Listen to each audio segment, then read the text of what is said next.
para presentar la conferencia de cierre que continúa a cargo del doctor Víctor Manuel Toledo, quisiera compartirles un poco que, digamos, han sido muchas las razones que nos motivaron a traer el Congreso Mexicano aquí al estado de Michoacán.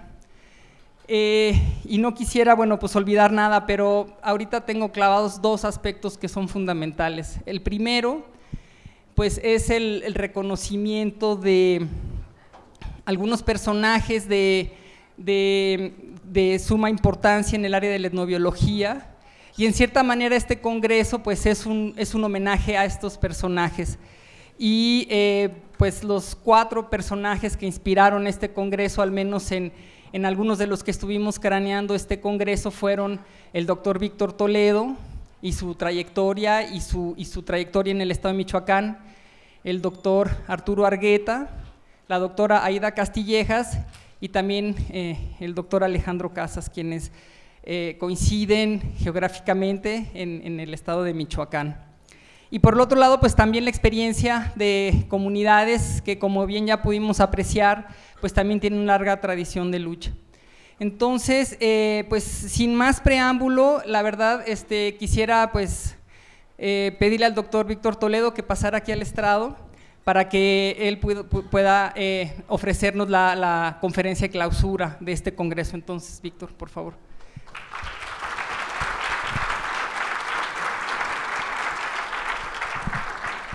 ¿Lo quieres aquí o lo quieres en la mano? No.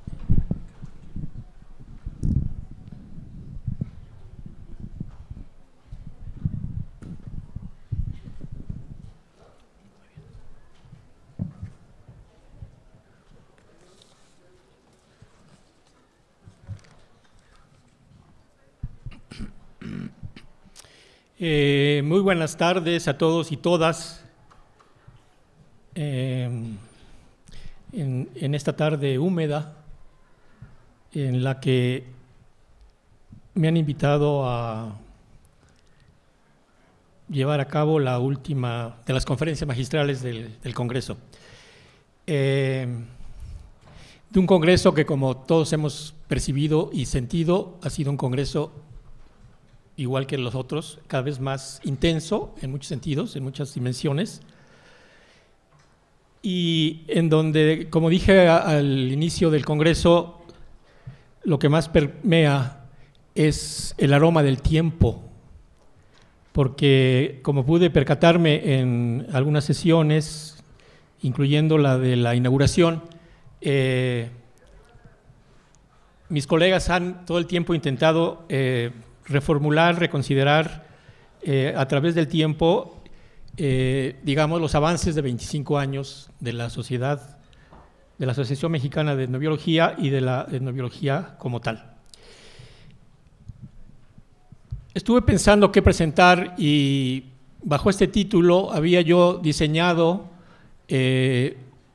una secuencia de reflexiones que, sin embargo, he modificado para esta tarde en función de lo que escuché en estos últimos días, y porque además me di cuenta que estaba ante una oportunidad realmente única, que me va a permitir en unos 20 o 30 minutos justamente hacer una reflexión en torno a los múltiples significados de las sabidurías, haciendo un recorrido de 45 años.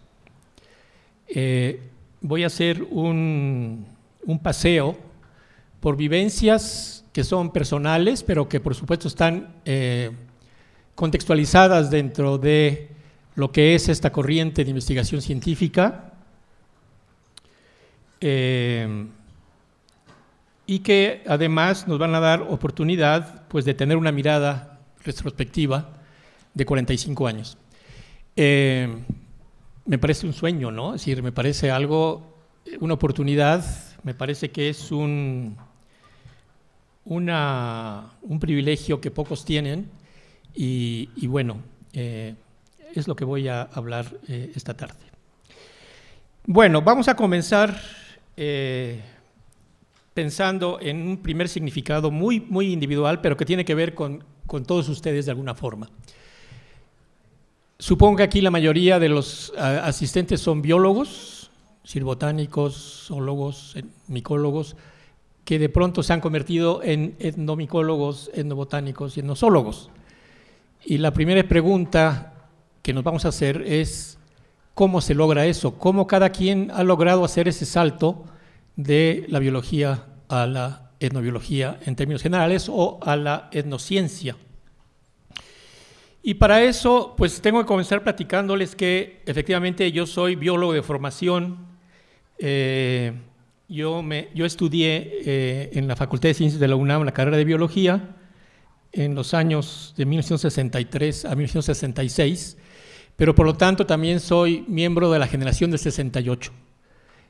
¿Eso qué significa? Significa que provengo de una generación que, como siempre hemos dicho, levantamos los adoquines del mundo, los jóvenes de entonces, y por lo tanto soy de una generación de biólogos que de inmediato vio politizada su vida, no solamente por el evento del 68, sino incluso por otros eventos anteriores, porque yo fui presidente de la Sociedad de Alumnos de la Facultad de Ciencias 3 años antes, y si no me tocó el 68 como dirigente estudiantil fue porque yo ya estaba haciendo mi tesis de biólogo en esa época.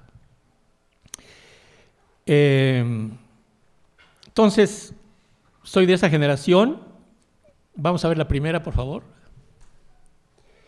Y desde el principio, lo que me movió como biólogo fue el interés por un tema que hoy es totalmente, digamos, sentido común, que es el tema de la diversidad biológica, el tema de la biodiversidad. ¿Y por qué llegué allí? Bueno, pues porque yo, acudí a uno de mis 2 maestros que tuve en biología, que fueron el doctor Arturo Gómez Pompa y el doctor Alfredo Barrera. Me dirigí con Arturo Gómez Pompa para solicitarle hacer tesis y él, como no podía, me manda con el maestro Mario Sousa, un botánico de esa época, para hacer una tesis que al final resultó ser un intento por entender la diversidad de árboles tropicales en México. Esa fue mi tesis de licenciatura y para ello hice una serie de muestreos en las selvas desde Huichihuayán, San Luis Potosí, hasta la selva Lacandona. Cuando yo estaba muestreando la selva Lacandona, muy cerca de San Jerónimo de Tulijá, fue en mayo del 68 y yo con mi pequeño radio de transistores escuchaba emocionado lo que sucedía en París con el movimiento estudiantil de entonces. En ese momento, mi tesis, que fue presentada en 1969, no me lograba responder mi pregunta, que se volvió obsesiva: ¿por qué hay más especies en un sitio que en otro en el mundo? ¿Cuáles son los factores que determinan la diversidad de especies en los diferentes espacios del mundo?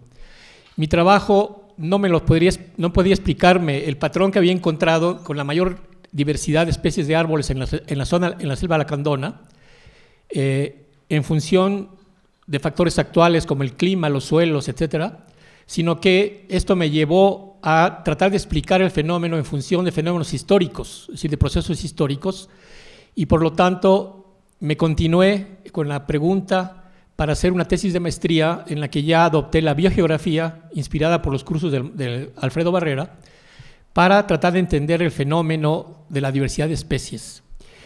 Esto me llevó a presentar una tesis de maestría en la cual, digamos, respondía ya a la pregunta que era la pregunta nodal de mi vida como biólogo. La siguiente, por favor. Todo esto cristalizó en aquella época en la publicación de un capítulo de un libro que lo tenemos aquí, que apareció en 1982, que fue el resultado de un gran congreso que hubo en Venezuela, que congregaba a los principales biólogos de aquella época en torno a la teoría de los refugios climáticos. La teoría de los refugios fue en aquella época la principal teoría para explicar la biodiversidad a nivel mundial, y a mí me tocó presentar el caso de México con un capítulo llamado The Pleistocene Changes of Vegetation in Tropical Mexico. era mi época, digamos, de biólogo totalmente volcado a la búsqueda de explicaciones biológicas o biogeográficas, ecológicas, etcétera, ¿sí? Y la siguiente, esto dio lugar un poco más adelante a lo que fue el primer artículo científico publicado sobre la diversidad biológica de México, que lo publiqué en la revista Ciencia y Desarrollo de CONACYT en 1988, y que años después, a solicitud de Enrique Florescano, me invita a hacer un libro sobre la biodiversidad que se publica en el Fondo de Cultura Económica. Como ustedes pueden ver, estaba yo totalmente volcado, me pasé muchos años trabajando como biólogo, especialmente en el tema de la biodiversidad, y entonces la pregunta es, ¿por qué razón salto yo al tema de la etnociencia, de la etnobiología, de la etnoecología? La siguiente. Solo para confirmar que estaba yo en el mundo de los biólogos, esta foto me parece que es interesante porque es en el Congreso, el Congreso de Botánica que estuvo en Morelia, Michoacán, y aquí estoy, no recuerdo en qué mesa, pero miren ustedes, a la extrema izquierda es nada menos que Enrique Beltrán. Enrique Beltrán es considerado, si no es que el padre de la biología en México, uno de los padres de la biología en México, el primer biólogo con doctorado en el país, y fue un personaje estupendo. Después está Pedro del Politécnico, no recuerdo el apellido, que fue director del Instituto de Ecología, y a mi izquierda está Carlos Vázquez Llanes, que fue un ecofisiólogo que desgraciadamente se retiró del planeta muy tempranamente. La siguiente. ¿Qué fue lo que provoca este salto? Bueno, yo creo que efectivamente todo biólogo sufre una especie de metamorfosis epistémica o epistemológica para poder convertirse en un etnobiólogo, y yo creo que se tienen que realizar dos actos personales de transgresión. Por eso los etnobiólogos en esencia son transgresores, eso es muy importante tenerlo presente. Por un lado, se tiene que pasar de una mirada fragmentada o parcelada, es decir, desde la monodisciplina, desde la biología nada más, ¿no?, a una visión que intenta ser integral y holística. Por supuesto que esto le pasa igual a un antropólogo, le pasa igual a un geógrafo, a un agrónomo, pero estoy hablando del caso de los biólogos, ¿okay? Una visión que intenta ser integral, porque no siempre se logra ser integral o holística, porque al final, fíjense ustedes, las raíces disciplinarias nos están amarrando para poder tener una visión completa y adecuada y correcta de la realidad. Seguimos siendo marcados por nuestras propias disciplinas. La segunda transgresión es que el investigador tiene que aceptar la existencia de un otro conocimiento que es no científico al que se aproxima para su comprensión, ¿no? Mientras el científico siga pensando que el único conocimiento válido y existente es el científico, no puede hacer este segundo acto de transgresión. Ambos procesos, ambos metamorfosis, dan lugar finalmente a lo que sería el diálogo intercultural o de saberes, porque frente al científico aparece algo que era un espectro que no existía, que es el otro, ¿okay? Lo que puede ser llamado el informante, que cada vez es menos correcto, el interlocutor, el actor, el sujeto, etcétera, ¿sí? Entonces, aquí estamos ya, digamos, presenciando una metamorfosis que yo creo que está en cada uno de nosotros, en cada uno de ustedes. La siguiente, por favor. Pero entonces debe haber un punto de ignición, ¿Qué es un punto de ignición?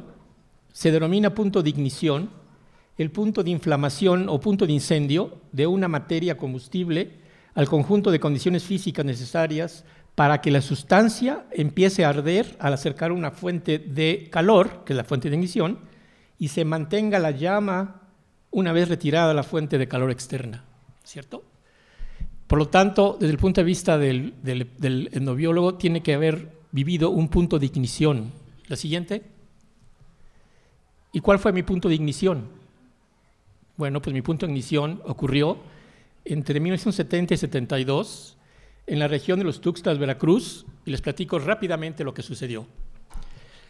Tenía yo 25, 26 años, había trabajado en los Tuxtlas en parte de mi tesis. Y el director del Instituto de Biología de esa época de la UNAM me pide si puedo ser jefe de la estación de biología tropical Los Tuxtlas, que fue la primera estación de biología tropical en México por parte de la UNAM. Y me dice porque el jefe de la estación acaba de renunciar. Yo digo, pues, acostumbrado a decir que sí, una vez más dije que sí. Y entonces me convertí a esa edad temprana como jefe de la estación en condiciones totalmente precarias. Pero ya siendo jefe, conforme voy conociendo lo que pasaba allí, me voy enterando que ese jefe de estación renunció porque había sido amenazado de muerte por los ejidos de alrededor de la estación. La explicación era que este exdirector había prohibido la entrada a las 700 hectáreas de la reserva en un afán que hoy conocemos como los que quieren echar fuera a la gente de las áreas de conservación de manera tajante, ¿no? Y que por lo tanto los ejidos se habían rebelado y entonces le habían declarado pues la guerra. ¿Qué había que hacer? Y entonces es cuando se me ocurre, porque yo era profesor de las biologías de campo de aquella época, decido ir por vez primera a los ejidos para tratar de dialogar con ellos, y entonces armo 2 cursos de biologías de campo con un grupo de alumnos de aquella época. La siguiente. Bueno, para que me ubiquen más o menos en esa época. La siguiente. Y he aquí esta maravillosa fotografía que logro rescatar de esa época. Quiero que… No tengo marcador, ¿verdad? ¿Hay algún marcador? No. Bueno. Al frente, con las trenzas, es la maestra Abigail Aguilar.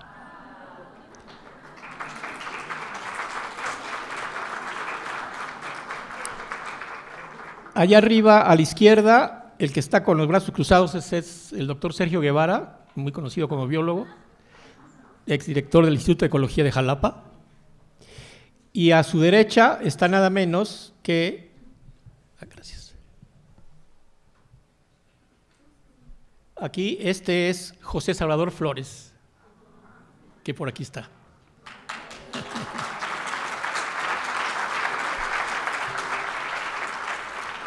Hay más personajes, pero realmente ligados con la etnobiología no, y bueno, por aquí estoy yo. La siguiente. Esto fue lo que nos permitió hacer el primer estudio muy incipiente sobre el conocimiento campesino. ¿Okay?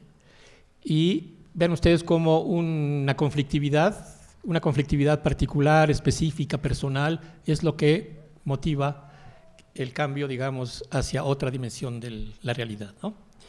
Bueno, esto fue 72, 73 por ahí, 72, que publicamos en un libro llamado Problemas biológicos de la región de los Tuxtlas, y de ahí pasamos a una segunda aventura hacia 1974, 75, 76, que fue el caso de Uxpanapa. La región de Uxpanapa era como hoy son los Chimalapas, de hecho se confundiría con los Chimalapas de hoy en día, en Veracruz, en la frontera con Chiapas y Oaxaca. En Uxpanapa el gobierno decide hacer una presa en Oaxaca y movilizar a la población chinanteca de esa época hacia la región de Uxpanapa, desmontar 85,000 hectáreas de selva prístina, de selva madura, ¿sí? Para su información, queridos colegas, había la Comisión Nacional de Desmontes, creada por el presidente Echeverría para acabar con la selva, porque acabar con la selva en esa época era un factor de progreso, era un factor de desarrollo, etcétera, etcétera. Y en esa época se dio una gran batalla entre Arturo Gómez Pompa, que está aquí en la imagen, que fue con el que yo trabajaba, en el equipo con el que yo trabajaba, y el gobierno de México para tratar de evitar que se desmontara esa amplia región donde se pensaba movilizar a la población chinanteca en un acto que hoy, por supuesto, estaría totalmente sancionado en muchos sentidos. Y en esa época, entonces, armo un equipo digamos, de jóvenes colaboradores, entre los que ya aparecen dos personajes que van a seguir apareciendo, que son Arturo Argueta, que está aquí presente, y Javier Caballero, que sabemos que estuvo también a distancia en el Congreso. La siguiente. Resultado de esa época fue la publicación de este capítulo en el libro sobre regeneración de selvas, editado por Gómez Pompa y Silvia del Amo, El ejido y la selva tropical húmeda, una contradicción ecológica y social, que es mi primera publicación, digamos, ya más allá de lo ecológico-biológico. La siguiente. Y en ese artículo aparecen ya las primeras evidencias del conocimiento campesino. Este es un ecosistema, entre comillas, diseñado con la información que levantamos entre los ejidos de alrededor de los Tuxtlas. Los círculos son las plantas, y luego siguen los animales herbívoros, y luego los acarnívoros, resultado del conocimiento campesino que habíamos hecho con el grupo de estudiantes. La siguiente. También, como resultado de la experiencia de Uxpanapa, publico mi primer artículo de ecología política en la revista Nexos, que había nacido en aquella época. Se llamó Uxpanapa, ecocidio y capitalismo en el trópico, y está por ahí todavía, bueno, está todavía en versión digital en los archivos de la revista. La siguiente. Bueno, hasta ahora hemos visto que las experiencias han estado fundamentalmente centradas en Veracruz, los Tuxtlas y Uxpanapa. El punto de ignición comenzaba ya, es decir, se mantenía la flama, ¿no? Y pasamos ahora, la siguiente, a un nuevo escenario que es la cuenca del lago de Pátzcuaro. Este es un siguiente escenario porque en esta época el gobierno mexicano crea culturas populares dentro de la Secretaría de Educación Pública, encabezada por Rodolfo Stavenhagen, y el proyecto de etnobiología encabezado por Alfredo Barrera, el biólogo, con el que yo había trabajado también como asistente, etcétera, etcétera. Y entonces Alfredo Barrera nos invita a hacer investigación en etnobiología, y entonces logramos armar un nuevo equipo de investigación. Yo no recuerdo por qué venimos a Pátzcuaro, no me queda claro. Quizás fue Arturo el que nos motivó a venir a Pátzcuaro. Y la siguiente. Y miren, pues miren nada más en qué equipo teníamos. Javier Caballero, Arturo Argueta, Cristina Mapes y Narciso Barrera Basols. Falta todo un personaje más, que fue Miguel Ángel Núñez, un antropólogo que fue una cosa muy efímera, pero que en realidad nunca siguió ya la academia. Con este equipo, yo creo que hicimos, esto es muy importante, que me doy cuenta ahora a lo largo del tiempo, con este estudio hicimos una primera aproximación de un estudio etnoecológico en una región indígena, que se ha repetido poco, como que habría que pensar como un modelo de investigación regional en la que un equipo interdisciplinario, porque aquí ya participábamos de diferentes disciplinas, crean un proyecto para hacer la etnoecología o la etnobiología, como quieran llamarle, de una región indígena especialmente. Publicamos en 1980 en la revista América Indígena un primer artículo, pero luego mis colegas publicaron estudios de etnobotánica, etnozoología, etnogeografía, etnoedafología, etnomicología, agricultura tradicional y maíces de la región. Todavía después yo publiqué un artículo en inglés con una nueva síntesis en 90, Narciso Barrera Basols dedicó parte de su tesis de doctorado también a la región, y finalmente Pablo Alarcón Chaires hizo un nuevo recuento. Yo por eso, cuando alguien se va a trabajar en la cuenca del lago de Pátzcuaro y no citan nuestros trabajos, me apena muchísimo, porque estamos cayendo, y hago una primera crítica, estamos cayendo en una situación de lo que llamamos el paperismo, la publicación rápida, y esto creo que está pesando mucho en los doctorantes y en los tesistas, que quieren publicar rápidamente y que no hay suficiente calidad académica para, digamos, partir de lo que se hizo antes en una región determinada. La siguiente. Bueno, aquí ya nos aproximamos a un nivel en el cual, digamos, se está haciendo ya trabajo con comunidades, y aquí pues el trabajo realizado por Narciso Barrera Basols, que se enamora de una comunidad que es Pichátaro y hace su tesis de doctorado allí y comienza a trabajar generando un primer plan de desarrollo comunitario. La siguiente. Bueno, no puedo dejar de hablar de esto. El segundo Congreso de Etnobiología, Internacional de Etnobiología, que tuvo lugar en 1992 en la Ciudad de México. Esta fotografía es otra joya, porque, digamos, vamos a ver en la siguiente un acercamiento. Miren ustedes, a ver, aquí tengo el marcador. Este señor no es Carlos Marx, es Darrell Posey, el creador de la Sociedad Internacional de Etnobiología, estudioso en Brasil de grupos amazónicos, un defensor de las comunidades, el creador del primer Congreso Internacional, encarcelado por los militares de Brasil, por subversivo, expulsado de Brasil, que está junto con Javier Caballero, que fue el que organizó el Congreso, Cristina Mapes, un servidor, Abigail Aguilar, Miguel Ángel Martínez Alfaro, Alejandro de Ávila, y aquí Edelmira Linares y Robert Bay. ¿Están por acá? ¿No están? ¿Están aquí presentes? Bueno, porque estos dos colegas tienen la capacidad de mantenerse igualitos durante 25 años. Por aquí también está Yanis Alcor, hay muchos personajes, aquí está Salvador Flores de nuevo, etcétera, etcétera. La siguiente, ahora nos vamos del otro lado, aquí está Arturo Argueta, Lourdes Arispe, Laura del Jardín Botánico, Bren Berlín, Eloís Berlín, dos colegas de la India muy conocidos que no recuerdo sus nombres, la principal visitante de África, Cristina algo, no recuerdo el nombre tampoco, luego fue presidenta de la Sociedad Internacional, Lourdes Navarijo, etcétera, etcétera, etcétera, etcétera. ¿Qué pasó en ese congreso? Dos cosas. Por un lado, lanzamos la revista Etnoecológica, pero algo más que no puedo dejar de señalar. Mi conferencia magistral en ese congreso fue una invitación a la reflexión teórica que, tengo que decirlo, nunca ha sido recibida. Y me parece que de una u otra forma hace falta que el gremio etnobiológico de México intente entrar a la discusión teórica y a la reflexión teórica. Me dio mucho gusto escuchar tanto a Alejandro Casas el día de la inauguración como a Arturo Argueta, que hablaron de la necesidad de crear marcos teóricos. ¿Okay? Incluso Arturo se refirió a una etnobiología crítica. Yo digo que hay que hacer también una etnobiología autocrítica. Yo creo que la etnobiología está estancada en términos teóricos en México.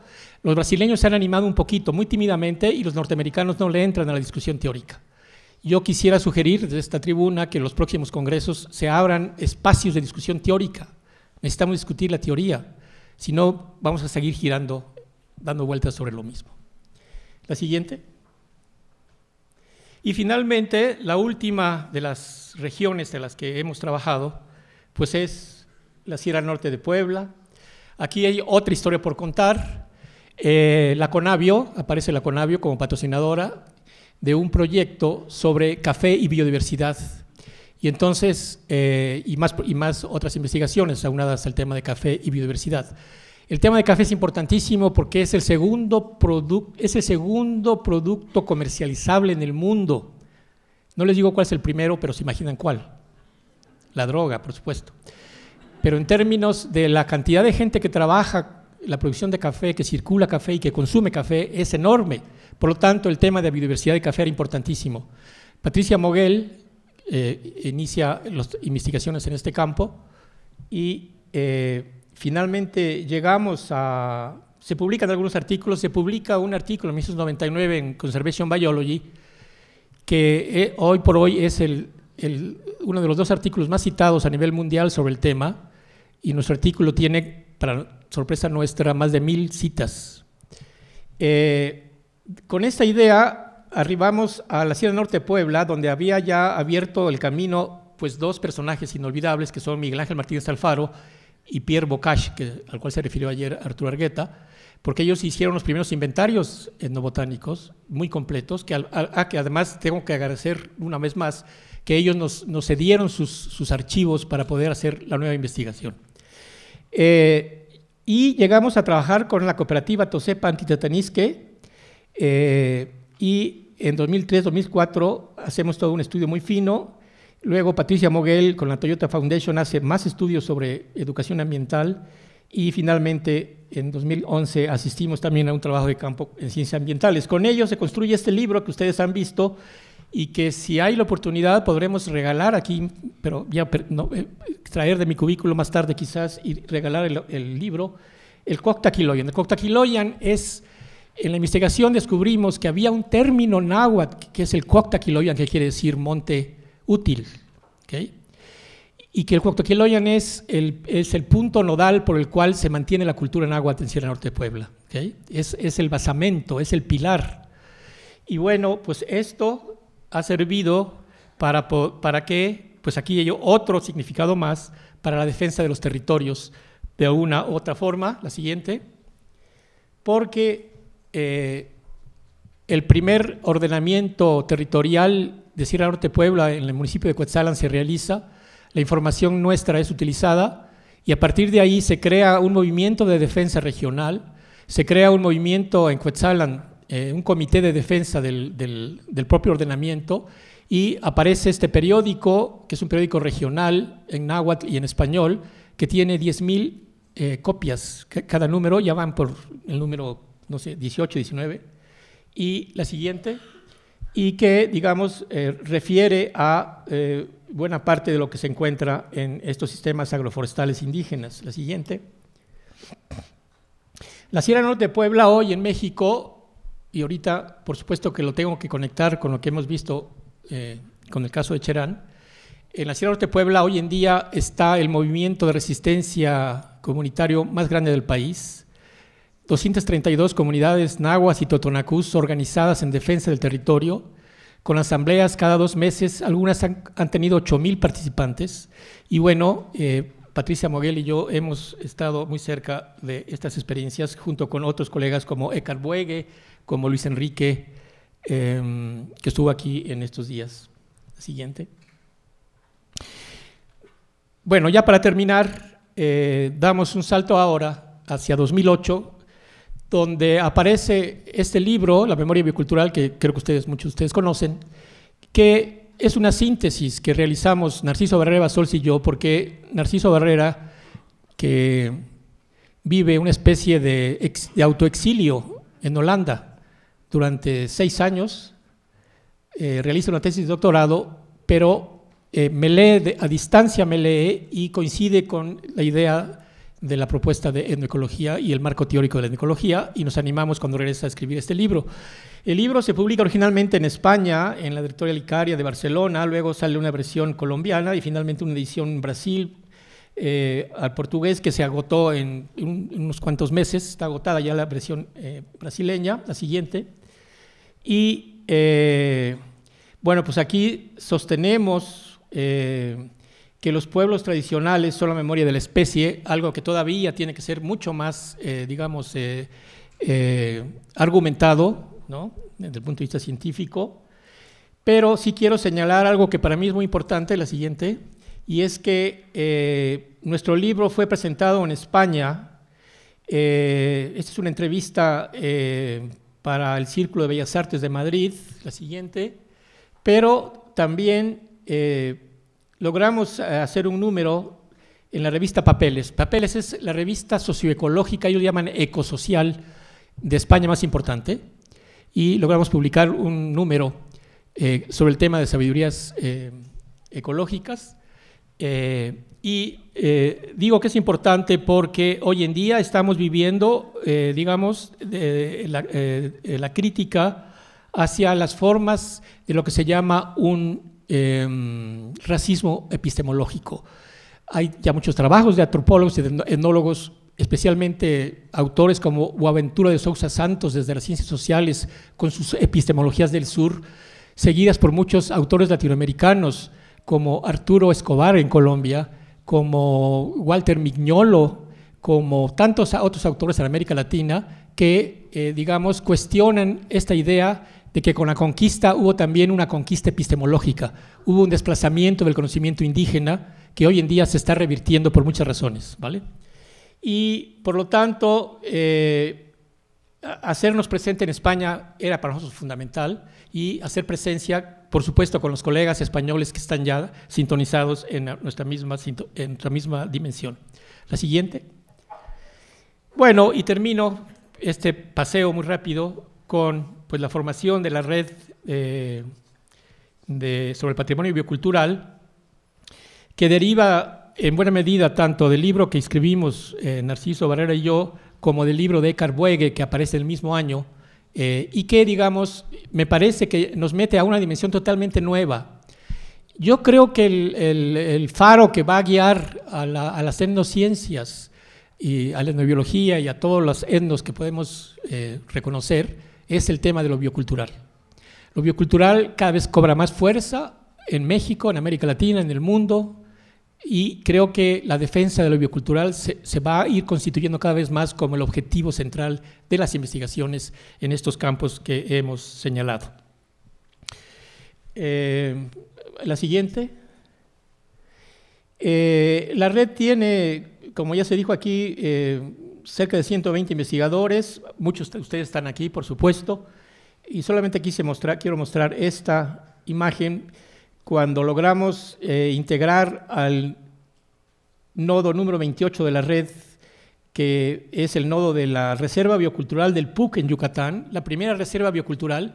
Yo creo que en México y en el mundo vamos a ir lentamente transformando las reservas, las áreas naturales protegidas solamente para la biodiversidad, a reservas bioculturales donde la cultura y la biodiversidad van a ir juntos. Y la reserva del PUC, que aquí, digamos, estamos visitando, justamente unos días después del Congreso de Etnobiología en Mérida, pues nos dio lugar al nodo número 28 en nuestro país. La siguiente. Y bueno, pues esta foto que también significa mucho para la comunidad en la que estamos. Yo quiero terminar este breve paseo con una reflexión muy rápida. Como ustedes se dan cuenta, esta transformación que yo he vivido, que he disfrutado, iba a decir que he sufrido, pero claro que no, en estos últimos 40 y tantos años, son resultado de circunstancias personales, individuales, pero también de circunstancias colectivas, de trabajo con compañeros, de trabajo con colegas, de comunidades epistémicas, de comunidades académicas, de instituciones como la UNAM. Yo efectivamente quiero agradecer de todo corazón a mi institución que me ha permitido tener esta conferencia con ustedes, que he podido tener esta mirada tan larga. Es realmente un privilegio poder hacerlo, y también quiero agradecerlo especialmente a ya saben quién. Ustedes seguramente piensan de manera diferente, pero la siguiente, por favor. Ya saben quién es Patricia Moguel, mi esposa.